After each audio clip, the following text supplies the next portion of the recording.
मैं लक्ष्मी चौधरी आप सबों को प्रणाम करती हूँ और आप सबों से नम्र निवेदन करती हूँ कि स्वयं भी स्वस्थ रहें और अपने देश को भी स्वस्थ रखें। आज मैं कोविड-19 रिलेटेड एक गीत प्रस्तुत करने जा रही हूँ।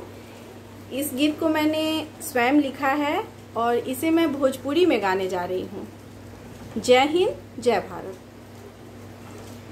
देश बाटे भारत आपी अंबाड़े मोदी जी, देश बाटे भारत आपी अंबाड़े मोदी जी, जनता पुकार करे मोदी जी है मोदी जी, जनता पुकार करे मोदी जी है मोदी जी।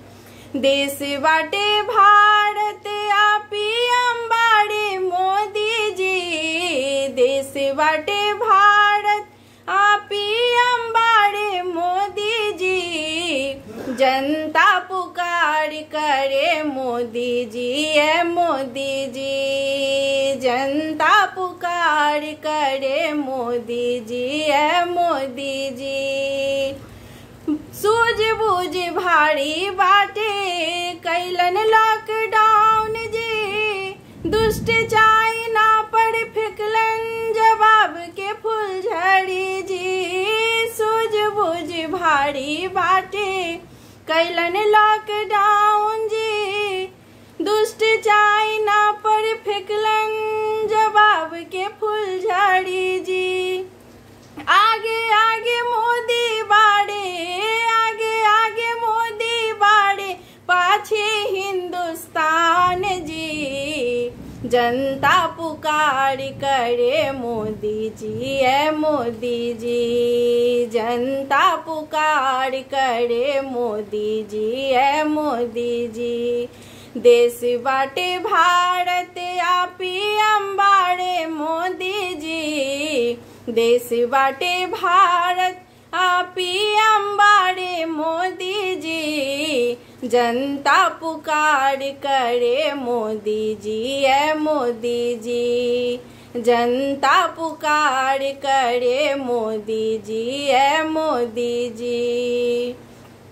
थारी बाजल घंटी बाजल भैल शंखनाद जी, दिया राजरौनी संगे भैल उल्लास जी। थारी बाजल घंटी बाजल भैल शंखनाद जी, दिया राजरौनी संगे भैल उल्लास जी।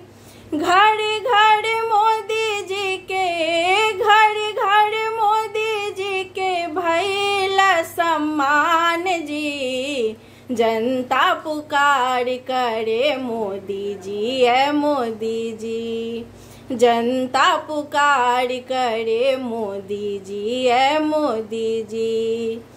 देश बाटे भारत आपी अंबाड़े मोदी जी, देश बाटे भारत आपी अंबाड़े मोदी जी, जनता पुकार करे मोदी जी है मोदी जी, जनता पुकार करे मोदी जी है मोदी जी, जनता पुकार करे मोदी जी है मोदी जी।